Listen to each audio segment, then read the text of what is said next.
guys, it's Mrs. Chappie, and this is our first distance learning Hamilton class. This class is going to be super cool because it'll be just about the same as if we were in person. Of course, I'd rather be with you in person, but excited that we can do it this way. I'm sitting here in my home office. You can see some of my clutter. You see our little Abraham Lincoln there.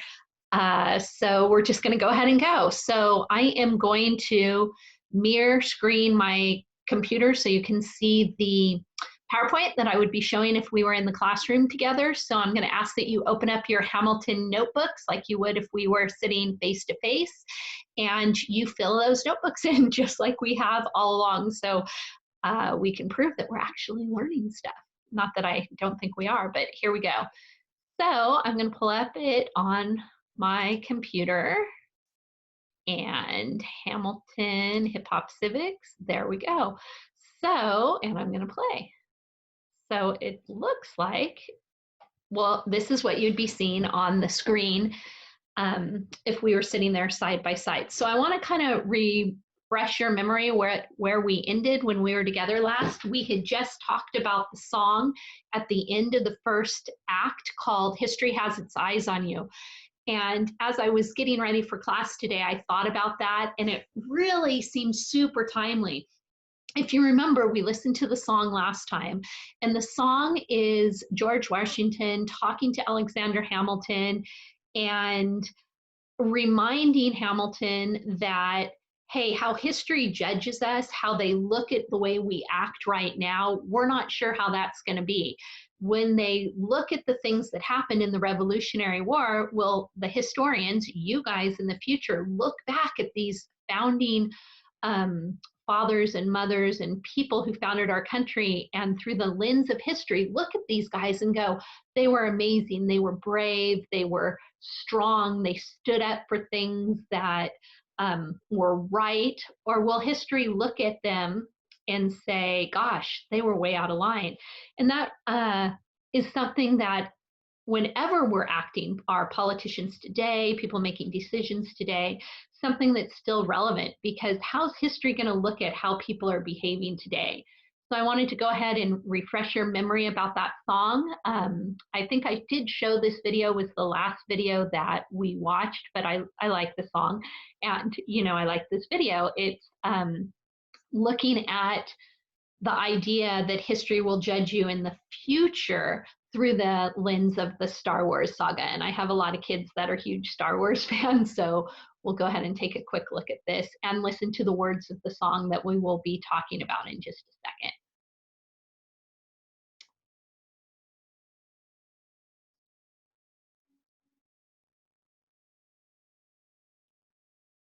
Just like in class, it takes forever to load. A lot of people are using the internet right now. I tried this out and it did work when I played it a minute ago. So fingers crossed, it should come up. I don't know why it's taking so long. Oh my stars.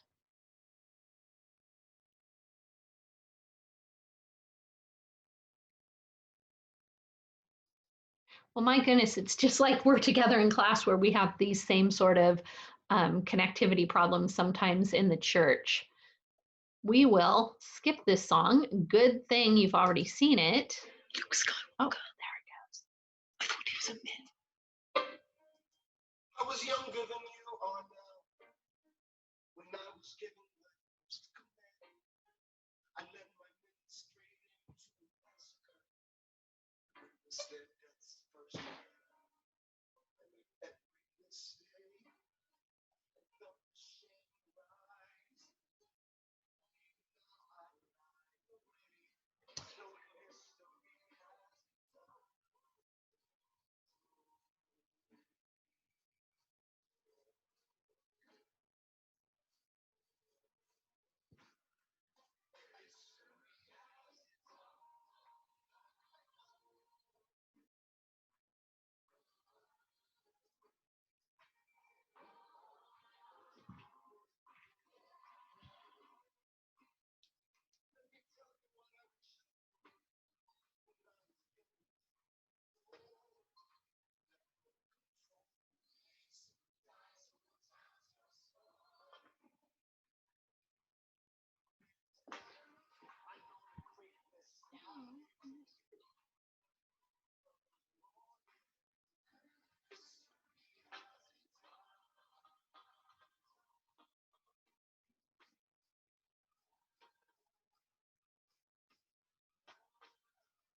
Okay, guys. So I think it was worth reviewing that song, not only for the context it's in within this musical, because that's George Washington saying, "Gosh, I was young. I led my men into battle. They died. How are they going to look at this?" But it's super relevant right now, this particular week in history. As I was thinking about that song, we have our political leaders, the president, the governor of California, making monumental decisions about our country. There's lots of businesses closed. They're making a lot of decisions that they think are in the best interest of America. And some Americans are totally on board and say that's great. Other Americans are questioning whether what they're doing is right at this time. But this song applies to this week in history because so many things are happening in our country right now. History has their eyes on the leaders and the decisions they're making. When you guys grow up and this coronavirus is in the history books, when you have kids, history will have their eyes on us. They will say the way the world, the way the country, the way the politicians responded was wonderful, or they'll look at it and go, gosh, we should have done this different or should have done that. So this song, I think, is really relevant right now because of that. So think a little bit about that.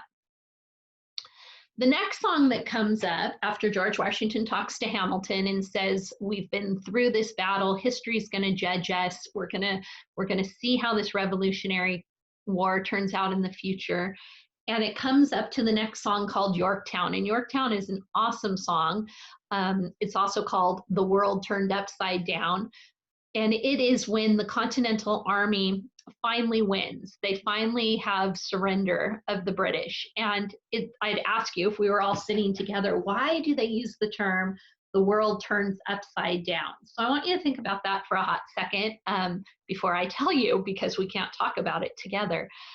The world turns upside down is pointing to the fact that you have this British superpower. The British controlled the entire world. In fact, there is this saying, it's the sun never set on the British Empire, meaning that they had colonies and their hands and they had power over basically the whole world. And no one would think, a ragtag group of a whole bunch of little colonists who are upset that they're not being treated fair, that they have no representation, that these little colonists could literally turn the world upside down, rebel against the British superpower that controlled, you know, basically the world, and come out and have independence and defeat them. And so that's what this song is speaking about, is how the way the world was structured with the British being in control of everything is now flipped on its head. It's turned upside down, and the Continental Army is prevailing. So I hope you got that filled in into your notebook where it went there. And of course, I have some funny videos to show before we get to the actual song. This is Lin-Manuel doing one of those carpool karaoke's that are hilarious. Something else that I'm going to link below in our lesson for this week is a brand new thing that Lin-Manuel just did. He's on lockdown. He is staying in his apartment in New York City with his wife and his two little kids. And he did this phone-in interview with Jimmy Fallon. We saw a video, I believe I showed you, of Jimmy Fallon and Lin-Manuel. They're good friends, earlier in this class, where they were listening to the Weird Al hokey, what is it, accordion makeup of a Hamilton song. And so these two characters, Jimmy Fallon and Lin-Manuel, are good pals. And Jimmy Fallon has a TV show that I don't know, I never watch it, so I'm not sure. I think it's a nightly TV show. And because all the TV shows are being shut down and they're not in production, he has to stay at home with his kids. So these two guys are both quarantining in their house with their kids, and they're talking on Zoom just the way we are right now. And it's kind of hilarious. So I'm going to put that link below. So if you have time and you want to watch it, by all means, go ahead and watch that. But we'll go ahead and watch the carpool karaoke real quick. Monroe. is wanted for the financial terrorist attack Black Monday. Black Monday was my idea. It's me, Wizard of Wall Street himself. Ah, gotta skip the ads. Come on, ads. So sorry about the ads.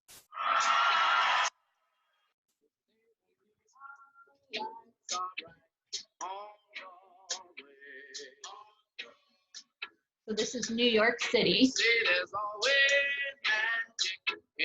Thank you so much for helping me get to the Beacon Theatre. I just don't know my way around New York at all. Yeah, it's my pleasure, man. It's just the Upper West Side. Yeah, I just feel nervous enough about hosting the Tonys, let alone having to drive around the city. I don't know. I don't know what I'd do if you weren't here. I really appreciate it. I'm at your service, sir. Do you mind if we listen to some music? No, let's do it. Are you sure? Yeah, let's go. I wonder what's on there. Orphan, son of a whore and a Scotsman, dropped in the middle of a forgotten spot in the Caribbean by Providence, impoverished and squalor. Grow up to be a hero and a scholar. Well, the word got around, they said this kid is insane, man. Took up a collection just to send him to the mainland. Get your education, don't forget from whence you came. And the world's gonna know your name. What's your name, man? Lin-Manuel Miranda. There's Alexander Hamilton. I'm gonna call James Corden. Oh, a million things I haven't done. But just you wait, just you wait. He's constantly confusing, confounding the British henchmen. Everyone give it up for America's favorite fighting Frenchman. Lafayette. I'm taking his horse by the reins, making red coats better with blood stains. Lafayette. Lafayette. Watch me engaging, I'm escaping, I'm erasing, I'm out. And if France are more funds, I come back with more guns. And ships, and soda balance ships. We rendezvous with Rochambeau, consolidate their hips. We can end this war in your town, cut them off at sea. But for this to succeed, there's someone else we need. I know, Hamilton. He knows what to do with the French, you know what to do with the French. So you need Hamilton, so you're gonna have to use him eventually. What's he gonna do on the bench? Hamilton. No one has more resilience or matches my tactical brilliance. You wanna fight for your land back? I need my right hand man back. Get your right hand man back. You know you gotta get your right hand man back. I know you gotta put the rock to the letter, but the sooner the better to get your right hand man back. Woo! How are you feeling about the Tony Awards? You know, it's funny. I had a show up for Tony's when my first show was in the Heights. In the Heights, which won. Which Best won. musical. But you know, we were all unknown. The show was an unknown quantity. We knew we needed to win stuff in order to run. So I was really nervous. I was excited, but I was nervous. Hamilton's selling fine, so like I don't feel that kind of You don't feel the same pressure you did before. Yeah, with this, it's just like, oh, we get to be in a building with, you know, our friends from all the other shows who we've gotten to, you know, that's the great thing about Broadway is we all work within the same 8 blocks. Hang on, is that Oh my God. Is that how I think it is? Should we pick them up? Yeah, Hang on, let me, okay. Just wait there. I'm coming to get you now. Wait there. Oh, this will be fun. Yeah. This will be fun. Well, now we got to sing along. Hey, guys. Hey. How you doing?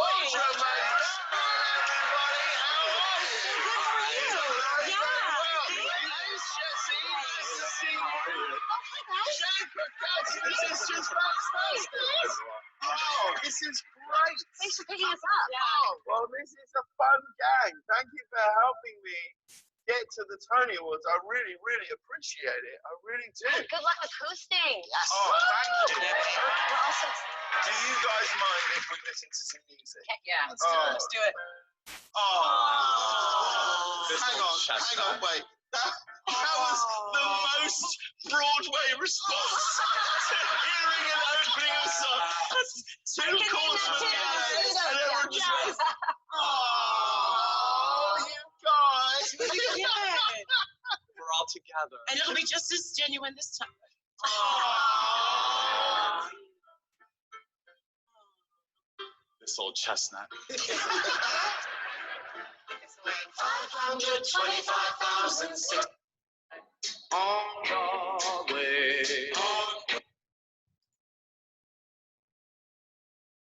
Okay, guys, so I stopped it there. They continue to drive around in the car and they sing all other kind of Broadway tunes, but I wanted you to hear the Lin-Manuel Miranda part from Hamilton because he kind of gave you an overview up to where we are. It ended with the guns and ships from Lafayette because historically, remember what happened is Lafayette came back from France. He brought guns and ships, and so the balance shift, meaning that now the French are involved, they have more money, and the tides of the war are going to change a little bit. So that kind of brought us up to that. I have another silly video, just kind of reinforcing the songs in your mind and reinforcing the chronology of the way that things happen. So we'll take a look at this real quick. Oh, no, we won't. It has been removed. That happens from time to time. Remember, we have to use things that are in the public domain for educational purposes, so we're not violating any copyright or anything like that. And so I've been careful about that, and then from time to time, a video will be inappropriate, and then YouTube takes it down, and then we don't use it. So that's okay. So the next thing I'm going to show you is from the actual Tony Awards. He was talking a little bit about that in the last video clip I showed, and this is kind of a big award ceremony where they recognize great accomplishments, and as part of the award show, they do the whole Yorktown number on stage, recorded actually on the stage of the Rogers Theater, so you can see what it was really like.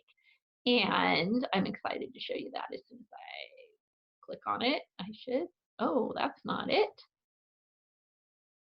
Minimize. Whoa, that's not it either. Okay, sorry guys, I have it pulled up on my screen so that I could show it to you right away. Except I've got to be able to move this. There we go. Here it is right there. I tried all this out before I Good evening. hooked up. So here you go. 7 years ago, a young man came to a poetry jam that Michelle and I held at the White House. He took the mic and said that he was going to perform a song from something he was working on about the life of somebody who embodies hip hop, America's first Treasury Secretary. I confess, we all laughed, but who's laughing now? 7 years later, Hamilton has become not only a smash hit, but a civics lesson our kids can't get enough of. One with fierce, youthful energy. One where rap is the language of revolution, and hip hop, its urgent soundtrack. It's a musical about the miracle that is America, a place of citizenship where we debate ideas with passion and conviction. A place of inclusiveness, where we value our boisterous diversity as a great gift. A place of opportunity where no matter how humble our origins, we can make it if we try. That's the story of America, an experiment that is not yet finished, a project that belongs to all of us. America is what we, the people, make of it, as long as we stay just like our country, young, scrappy, and hungry. That's the story of Hamilton, and you get to see it coming up. Ladies and gentlemen, rapper, actor, and Academy Award-winning composer, Common. In every art form, there are game changers. Artists whose unique voice and vision have a significant impact on the way we think and create. The next nominee for Best Musical not only changed the game for theater here in New York, it's become a cultural phenomenon. Lin-Manuel Miranda's ingenious rhymes and contemporary beats have inspired young and old to come to Broadway. Simply put, it's one of the greatest pieces of art ever made. Nominated for a record 16 Tony Awards tonight. Give it up for the company of Hamilton.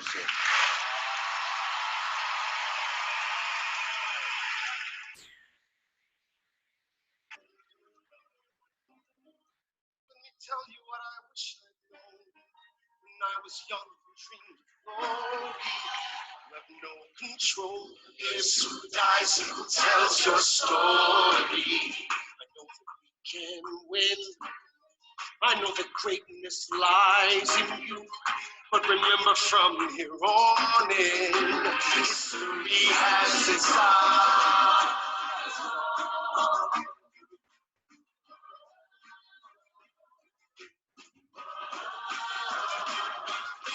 History has its eyes.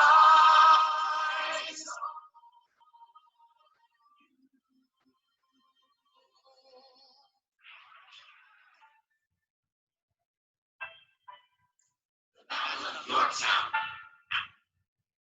1781. Monsieur Hamilton. Monsieur Lafayette! In command where you belong. Are you saying no sweat?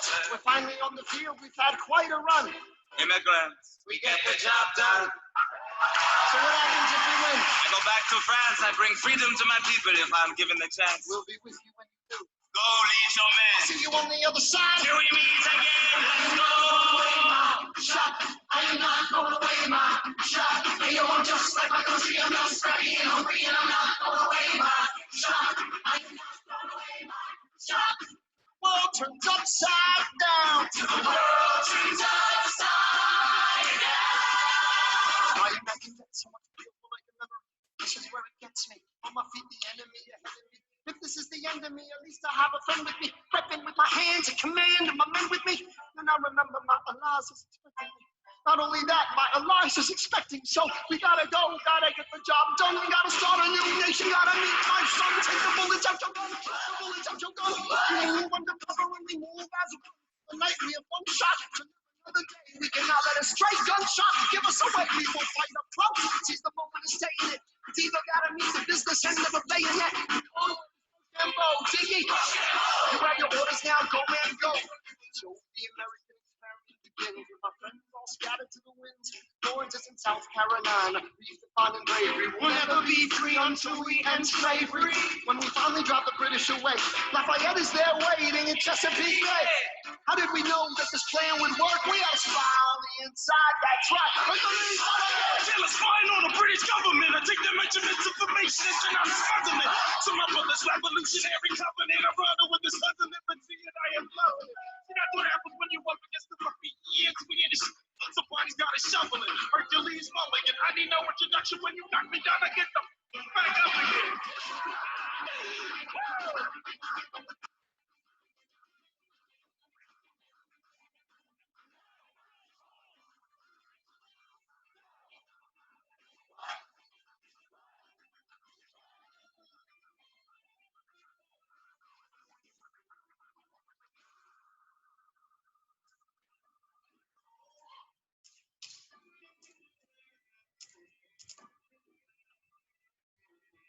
After a week of fighting, a young man in a red coat stands on a parapet. We lower our guns as he frantically waves their white handkerchief. And just like that, it's over. We tend to our wounded, we count our dead. Black and white soldiers wonder alike if this really means freedom. Not yet. We negotiate the terms of surrender. I see George Washington smile. We escort their men out of Yorktown. They stagger home single file. Tens of thousands of people flood the streets. There are screams and church bells ringing. And as our fallen foes retreat, I hear the drinking song they're singing.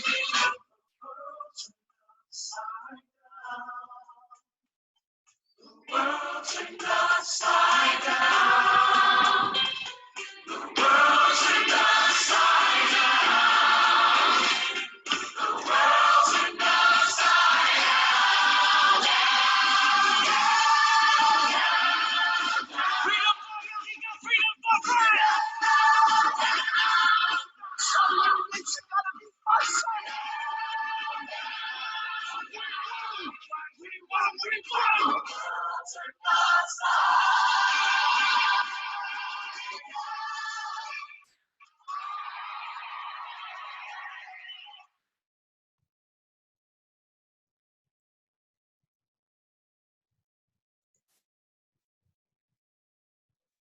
All right, that was super, super cool. I love that. Did you notice how they used all of the stage props and held them upside down to show how things were just crazy? Whoops, go away. Come on, computer screen, here we go. There we go. So we just saw the Tony Awards. So I want to talk a little bit about the history and a little bit, you know, so you can fill in some things in your notebook about that Battle of Yorktown where the world turned upside down. That, as I said a minute ago, was the end of that Revolutionary War where General Cornwallis, his forces surrendered to the forces led by Lafayette, kind of a huge deal. Before that, they combined the forces together, George Washington, the French army troops, they all united, created this great kind of show of force that turned the tide of it. So it was this last major Revolutionary War battle where Cornwallis surrendered. And you had George Washington there, you had kind of this column, this kind of where everything came together as it kind of was portrayed in the musical, where they're like, hold it, what happened? Did we just win? And so that's kind of a neat way to express it within that musical there. So when we continue through the musical, the war is over. And so it makes sense that the next thing coming up is going to be, you know, what comes next? How are we going to proceed after this? The king hears about it, and in the musical he's like, okay, what's going on? Who's doing this? How are they gonna be able to rule if this doesn't make sense? But they have to come up with a plan. So there's a song called What Comes Next, where the colonists are questioned by the king how they're going to set this up. You know, you think you can rule it yourself, good luck. He still kind of has that, you might be back. So you have Alexander Hamilton and you have Aaron Burr, both, the war is over, returning back to their families. They both become parents. Aaron Burr has a daughter named Theodosia, and Alexander Hamilton has a son named Philip, and there's this song called Dear Theodosia where they're singing to their children about the future and what's going to come next, kind of a reflection of what's going to happen in our country. We have this brand new country being birthed, being born, it's going to grow, what is it going to turn into? And these new dads, Alexander Hamilton is a new dad looking at his new son Philip, wondering what's going to happen to him. You saw in that last song, the Battle of Yorktown, he's like, I got to go home, I got to meet my son, and you see his wife Liza up on the top of the stage where she's pregnant, and he's like, the war's over, I'm going home, we've got this new country, I have a new child, and so there's all this great new hope coming. Oh, I probably have notes to put in there. So after the success, Hamilton returns to see his son Philip. That's just basically what I said. I'll give you a second. I don't know if you have anything to fill in there or not. I don't have your notebook in front of me. And Burr has a daughter. And they sing, I said this already, they sing of their hopes and fears for the future to their kiddos. So we will listen to the song, I'm sure, next. There you go. At least it's working a little bit better now. They say the price of my war's not a price that they're willing to pay. Insane. This is the king talking, obviously. French, now I'm fighting with France and with Spain. I'm so blue. I thought that we made an arrangement when you went away. You were mine to subdue. Well, even despite our estrangement, I've got a small query for you. What comes next? You've been freed. Do you know how hard it is to lead? You're on your own. Awesome. Wow. Do you have a clue what happens now? Oceans rise, empires fall. It's much harder when it's all your call. All alone across the sea.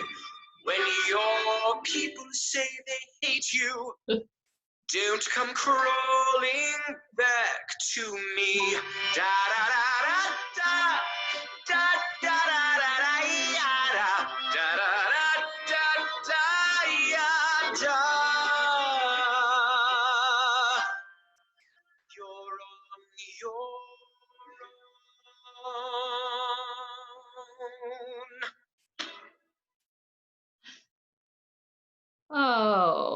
anything the king sings is just awesome. It's like, awesome, wow, what are you gonna do? So what comes next was that song, and the next song is the Dear Theodosia. This is one of those acted out videos that somebody made, which are always kind of fun. I got it.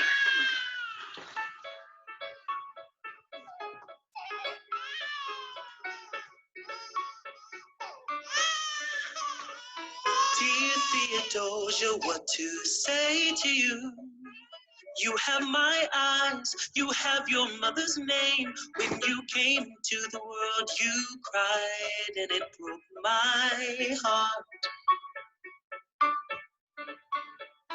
I'm dedicating every day to you. Domestic life was never quite my style. When you smile, you knock me out, I fall apart, and I thought I was so smart. You will come of age with our young nation. We'll bleed and fight for you. We'll make it right for you. If we lay a strong enough foundation, we'll pass it on to you. We'll give the world to you, and you'll blow us all away. Someday, someday. Yeah, you'll blow us all away. Someday, someday.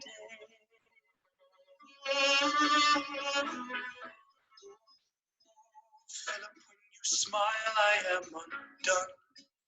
My son, look at my son. Pride is not the word I'm looking for. There is so much more inside me now. Ooh, Philip, you outshine the morning sun.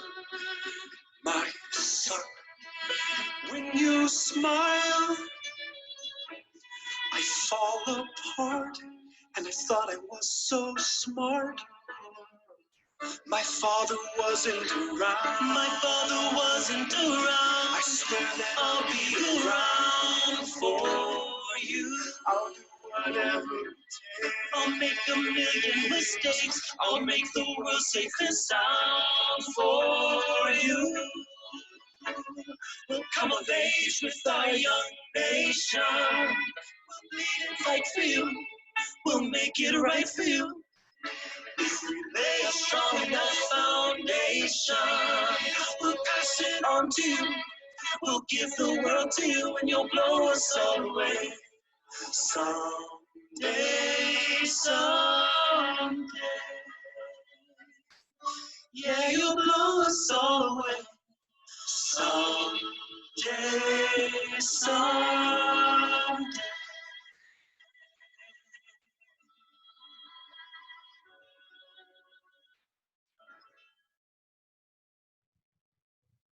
Special thanks to This Is the Place Heritage Park. Come and visit. Make sure to share with any father figures in your life. And if you want to receive rate. Stop, stop, stop. There we go. Oops. Ah, see, it's just like we're together in class. I'm always doing this stuff too. So I really like a couple of lines out of that Dear Theodosia song. I really like, you will come of age with our young nation, and you'll blow them all away. So that's what America did. America turned into this great thought leader, this experiment in democracy that hadn't been done before, and literally blew them all away. And just as these babies grow up, the United States grows up. It has to create itself from scratch. And so that's what I want to talk to you about real quick before we go on to the next song, give you a little history lesson about something called the Federalist Papers. So keep in mind, when you're here, I suppose I don't even need to, yeah, I'll go ahead and just let you start filling in some facts while I'm kind of talking. So keep in mind, we have this brand new country. And when you have a new country, what's the first thing you need to do? If we were together, I'd ask you and you guys would come up with ideas. But instead, I'm just going to tell you, you have to make some sort of function, some sort of plan to operate your government. Now, the United States tried something called the Articles of Confederation. That was our first attempt at government, crashed and burned. It was a giant failure. It didn't give the federal government enough power, but it was what the citizens wanted at the time. Keep in mind, they just got rid of this king. So the last thing that they're going to want to do is give a government a lot of power. They're not going to want to turn over that. So under the Articles of Confederation, our government was set up, the government was set up in such a way that the federal government literally couldn't do anything. The federal government couldn't tax. The federal government couldn't make an army. The federal government couldn't make currency that was consistent between the states. It was basically a huge, wimp, the government itself. And that's what the people wanted at the time. They were fearful of a powerful government. They just had this king. We've heard all those songs about King George. He's like, good luck. You don't want to pay for it. Good luck running your own country. And so the first attempt they tried, this thing called the Articles of Confederation, didn't work because it was too weak of a federal government to hold all the states together. Basically, it was like a whole bunch of independent countries. The states were not United States, but independent states. And so they had to scrap that and come back to the drawing board and come up with a new idea. So the new idea that they were working on was the Constitution. Now, rightfully so, before any government was going to take control, the people that within each state had to ratify, had to approve that Constitution. Now, people, the states, are a little gun shy. They're a little nervous about giving away power. So after the Constitution was drafted, there was this thing called, or this series of articles called the Federalist Papers. They were basically letters. There were 85 of them written and published in a newspaper. See, I'm in my office, so I can grab all my fun and exciting stuff. This is what it actually looked like. This is a newspaper. Can you see it down in this little corner here? I could actually, in this, stop sharing, go, that's better. And you can see each of the Federalist Papers is numbered. So this says Federalist number 50, and it's this long, and it goes to there. And then it's Federalist number 51, and it goes to there. And then it's Federalist number, I guess I only have 2 Federalist Papers here. And it was printed in the newspaper, and it was widely circulated. And the purpose of these Federalist Papers was to explain to the citizens what this Constitution did. Now, the Constitution is not very big. Here, look, I'm in my office, and so I can take you with me to show you things like this. Is this gonna work? Oh, is that gonna work? Can you see this up here, up there? That's the Constitution. Pretty darn short. I know I've probably brought it in class and shown a lot of you, but it's not a huge document. So those Federalist Papers could literally explain every single line and what the ramifications were and what was going to happen and why it was in the best interest of the country to have that. But it took a lot of writing. I have this really kind of cool book. It's called, can you see that? The Original Argument. It takes all of these Federalist Papers, puts them into everyday English so that you can understand them now and see what the Constitution was designed to do. Next year, I'm going to teach a class on the Constitution. I'm really kind of excited about it, where we'll dig deep into all of the provisions and what it means. But these Federalist Papers are really important because it's trying to convince the people why the Constitution is a good idea. Go ahead and put that back. And they're arguing for ratification of the Constitution, explaining like how the checks and balances work, how you have certain age requirements for different offices, how you can remove someone through impeachment if they're commit high crimes or misdemeanors, on and on and on. So I told you there were 85 letters, but I want you to see how it was written out. Alexander Hamilton wrote most of them. He wrote 51 of the Federalist Papers. James Madison, he wrote 29. James Madison was known as the father of the Constitution, which is kind of interesting that he didn't write most of the papers explaining what the document that he drafted the Constitution was, since he was the father of the Constitution. Spoiler alert, goes on to become a president. John Jay wrote 5 of them. John Jay, you may not be familiar with him. He was involved in negotiations with the British in before the War of 1812, and then or later he did that, because we're not to 1812 yet, actually. And then he went on to be the first Supreme Court,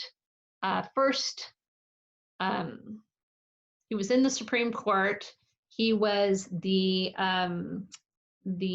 head justice of the Supreme Court, the first one of them. So that's who John Jay was.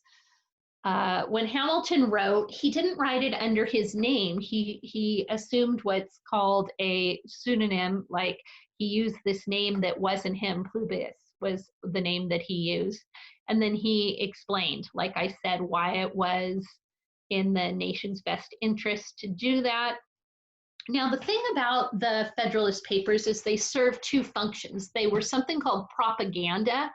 If you haven't studied propaganda with me in one of my history classes, what propaganda is something that's designed to get people to think a certain way.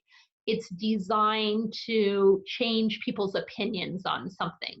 So the purpose of it really was to get people excited in supporting the Constitution. But not only was it propaganda in that sense that it was trying to get people on board in supporting the Constitution, it also used this argument that was very logical and explaining, hey, we have checks, we have balances, we have most of the power reserved to the states. The whole purpose of the Constitution is to limit the government's action and to preserve individual rights. Of course, they were worried about that. Kind of a compromise was to come up with our Bill of Rights that said, hey, here are 10 things that you absolutely have. Most of you are real familiar with the First Amendment: freedom of speech, press, association, petition the government, all of those great things. And Hamilton probably would have argued and said, we don't even need a Bill of Rights because the Constitution limits what the government could do. People felt better having that. They were copying actually something Thomas Jefferson had done in Virginia. So written as a logical argument and propaganda. It later was published actually in a book. That actually happens a lot. Things initially are published in newspapers at this point in history and then go on to become a pamphlet or maybe a book. Uncle Tom's Cabin, if you've studied that in US history, started out originally in the newspaper and then was published and actually then became a play. Who would have known? Already said that. So if you need more time to copy anything, you just pause. I'm going to just keep on going. So within the play, so that the play is so neat, the musical is so neat in that it's song after song after song.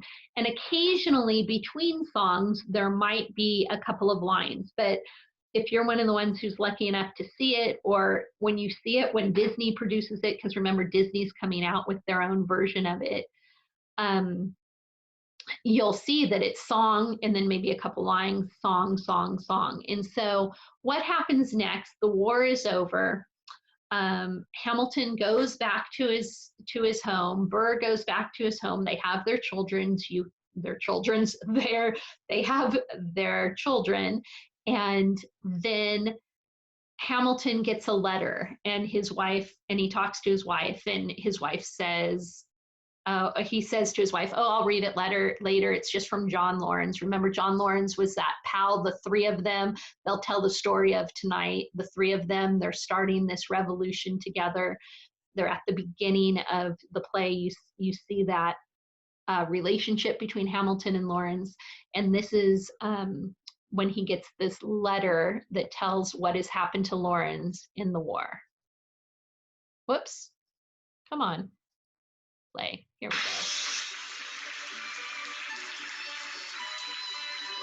So it's the end of that Theodosia song. Alexander, there's a letter for you from South Carolina. I will gladly join the It's from John Lawrence. I'll read it later. No, it's not. And when our children tell our story, Will you read it? they'll tell the story of tonight. On Tuesday, the 27th, Lieutenant Colonel John Lawrence was killed in a gunfight against British troops in South Carolina. These troops had not yet received word from Yorktown that the war was over. He is buried here until his family can send for his remains. As you may know, Lieutenant Colonel Lawrence was engaged in recruiting 3,000 men for the first all-black military regiment. The surviving members of this regiment have been returned to their masters. Tomorrow there'll be more of us. Alexander, are you all right?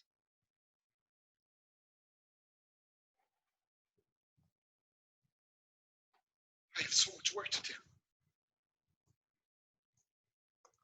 So the last line in that song is Alexander Hamilton saying, I have so much work to do. And that work that he is going to do is writing those songs, writing those Federalist Papers, writing the argument on how we're going to continue what John Lawrence died for, what he fought for. One of the things that's worthy of talking about real quick and pointing out is how that song mentions John Lawrence thoughts on slavery, kind of in a roundabout way, in that he organized Black militia. He was opposed to slavery. It was something he fought for all along. And so Lin-Manuel is pointing out within this musical that there are people that think that slavery is wrong. We know clearly it is, and he's showing that throughout history there were people such as John Lawrence who thought it was wrong as well. So following the death of his friend, he says, I've got so much work to do. He and Burr both go back to New York, where they're going to return to their lives as lawyers. They're going to move along. And Hamilton, because of his success, was recruited to participate in the Constitutional Convention, and he goes to do that. He talks to Burr about, hey, can you help write these Federalist Papers? Can you take a stand and defend them? Now remember, one of the things that we've learned about Aaron Burr is that he was the one who said, hey, talk less, smile more, don't let them know what you're against or what you're for. And so Alexander Hamilton was the guy who was going to always take a position. Aaron Burr, on the other hand, was the guy who was always going to be the politician, to try and, play both sides of the coin, to not be super strong about anything. So based on what you know about Aaron Burr, is he likely going to participate in drafting these Federalist Papers? Well, you would say, no, I don't think so. And you would be right, because we've already said he wasn't one of them. So he turns to, like we talked about, Madison and Jay. They write the papers. The Constitution is approved. Washington is elected. And then Alexander Hamilton is appointed to the cabinet. The President of the United States, under our Constitution, has advisors. Alexander Hamilton being one of the most important one. He was in charge of the secretary. He was Secretary of the Treasury, meaning he's setting up the entire financial system for our entire country. If your parents are watching much news now, you're seeing our Secretary of the Treasury often in the news right now because of the economic things happening in our country, which I think historically probably have not happened since the time of Alexander Hamilton. The things that economically our country is dealing with are kind of like Alexander Hamilton when he was first creating the whole economic system. Now, Liza, of course, she's like, honey, I don't want you to do it. Don't do it. Please don't take it. Of course, Alexander Hamilton, being a hard worker, being ambitious, someone who's not throwing away his shot, is going to take advantage of this opportunity, and he agrees to accept the position. So I'm going to show, this is going to be our last video that we're going to watch. It is nonstop, and it shows this transition, how he goes to work, how he writes nonstop. You're going to see him when he's writing nonstop. What is he writing? He's writing the Federalist Papers. He's writing the foundation of our country. He's moving on. He's developing an economic system. We're going to have a central bank, how we're going to repay debts. If you're in my U.S. history class, we've talked about at length, we've talked a lot about the differences between Alexander Hamilton and Thomas Jefferson and their world views on things. And so let's take a look at this video.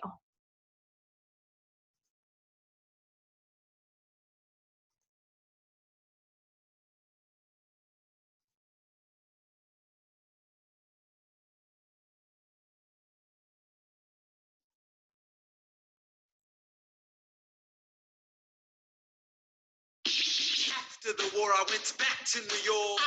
After the war, I went back to New York. I finished up my studies and I practiced law. I practiced law, Burr worked next door. Even though we started at the very same time, Alexander Hamilton began to climb. How to account for his rise to the top? Man, the man is non-stop. Gentlemen of the jury, I'm curious, bear with me. Are you aware that we're making history? This is the first murder trial of our brand new nation, the liberty behind deliberation. I intend to prove beyond the shadow of a doubt with my assistant counsel. Counsel Hamilton, sit down. A client Larry Weeks is innocent. Call your first witness. That's all you had to say. Okay. One more thing. Why do you assume you're the smartest in the room? Why do you assume you're the smartest in the room? Why do you assume you're the smartest in the room?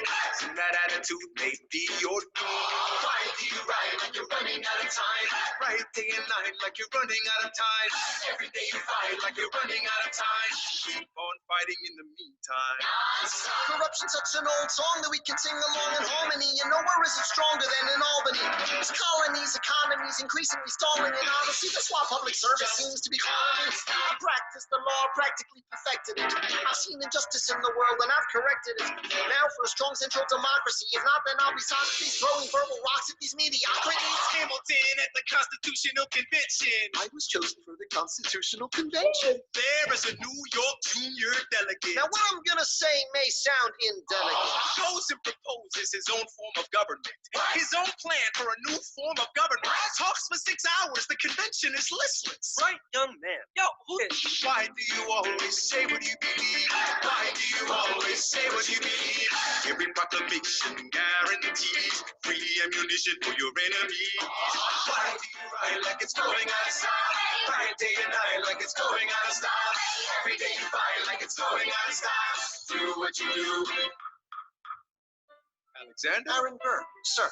Well, it's the middle of the night. Can we confer, sir? Is this a legal matter? Yes, and it's important to me. What do you need? Burr, you're a better lawyer than me.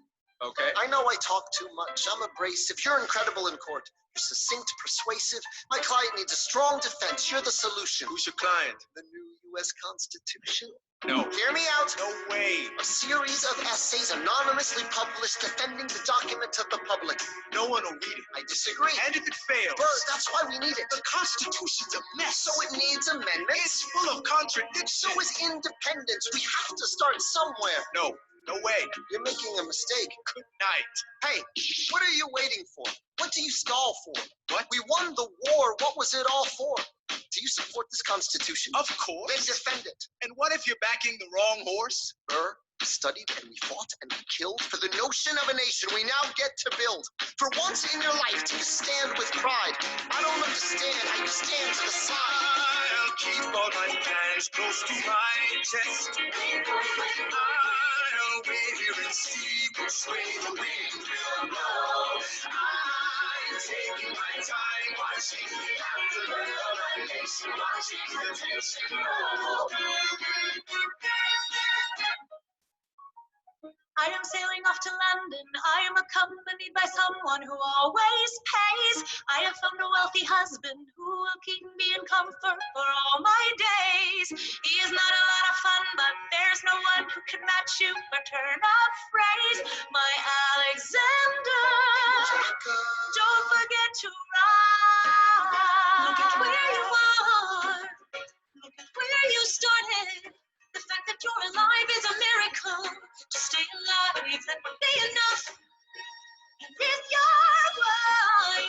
a fraction of your time. It's like a fragile piece of mine.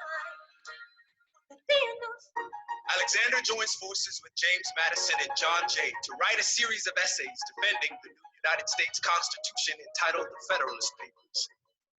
The plan was to write a total of 25 essays that were divided evenly among the three men. In the end, they wrote 85 essays in the span of 6 months. John Jay got sick after writing 5. James Madison wrote 29. Hamilton wrote the other 51. How do you write like you're running out of time? Write day and night like you're running out of time. Every day you write like you're running out of time. Like you're running out of time. Like you're running out of time. How do you write like tomorrow won't arrive? How do you write like you need it to survive? How do you write every second you're alive? Every second you're alive. Every second you're alive. They're asking me to leave. I'm doing the best I can to get the people that I need. I'm asking you to be my right hand man. I know it's a lot to ask. Treasury or to leave behind the world you know. Sir, do you want me to run the Treasury or State Department? Treasury. Let's go. Alexander, I have to leave. Alexander. Look around at how lucky we are to be alive right now. Helpless. They are asking me to leave. Look around. Isn't this enough? He will never be satisfied. He will never be satisfied.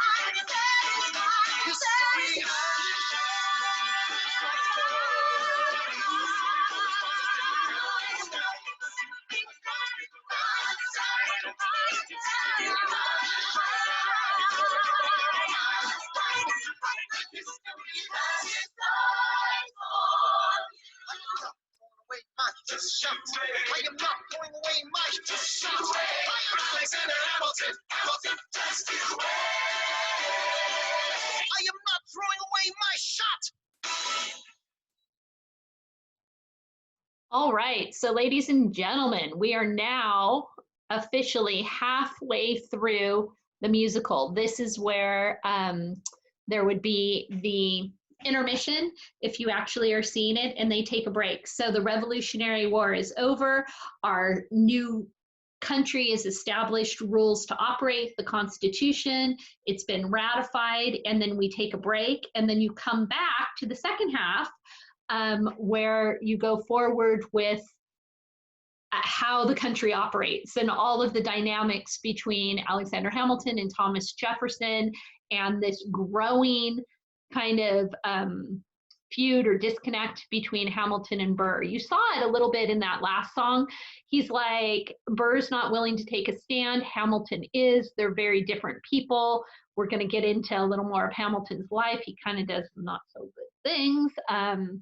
But that's it. So that's the end of today's class. I look forward to seeing you on a video. I will get better at it. I'm learning as we go along. I appreciate that we're sticking with it together. Particularly, I'm so fingers crossed, so hoping that we are able to, well, let me rephrase that. We will, those of you who've got tickets, we will see Hamilton together at some time. Don't know when that might be. Hoping that it will be in May. If it's not, that's okay. We'll see it in another time. It'll be fine. So I will see you guys on next week's lesson. Thanks for hanging in there with me and for putting up with my kind of learning how to do this. I appreciate it. So you guys have a good week. If you want to send me an email or send me a text, we can chat, just say hi. A lot going on, as you can imagine, figuring out all these classes. But I will, or you will at least see me next week. Bye, guys.